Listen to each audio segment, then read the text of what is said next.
Ah, ah, ah.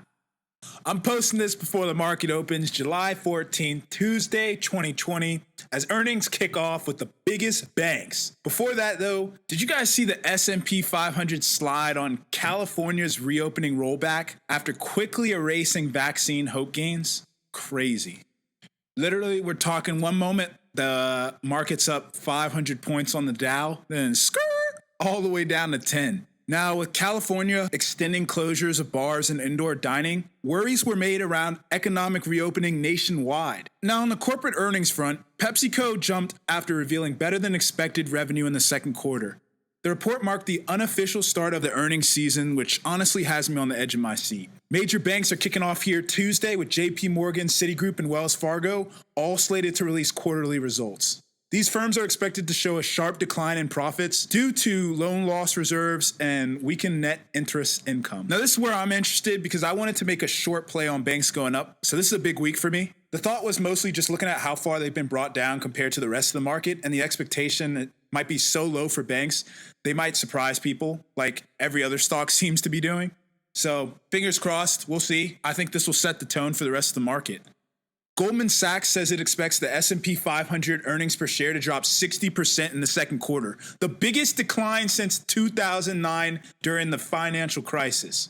Goldman Sachs' 2020 outlook is based on predictions that U.S. GDP will shrink by 4.6% in the year, and Brent oil prices will be 35% lower year on year at $41 a barrel.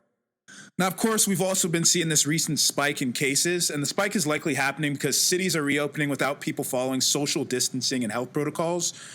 Because of this, some states are putting certain lockdowns, like we said, California earlier, back into place to try to limit the spread of COVID-19 once more. One company to watch is Facebook. The social media company released its quarterly earnings July 29th, and its stock is currently trading around its 52-week highs. That's kind of bizarre to see given that companies are supposed to be cutting back on advertising. Right, we are in a recession, aren't we? Did we exit?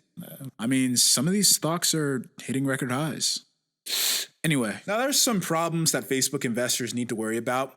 The stock's current valuation doesn't reflect uncertainty. The company's shares are up 19% year to date. It's further proof that the markets are disconnected from reality. We'll see come the earnings. NBA personality and owner of the Dallas Mavericks franchise, Mark Cuban, shares Buffett's sentiment. He believes the stock market's breathless rally will end once the magnitude of the pandemic devastation is known.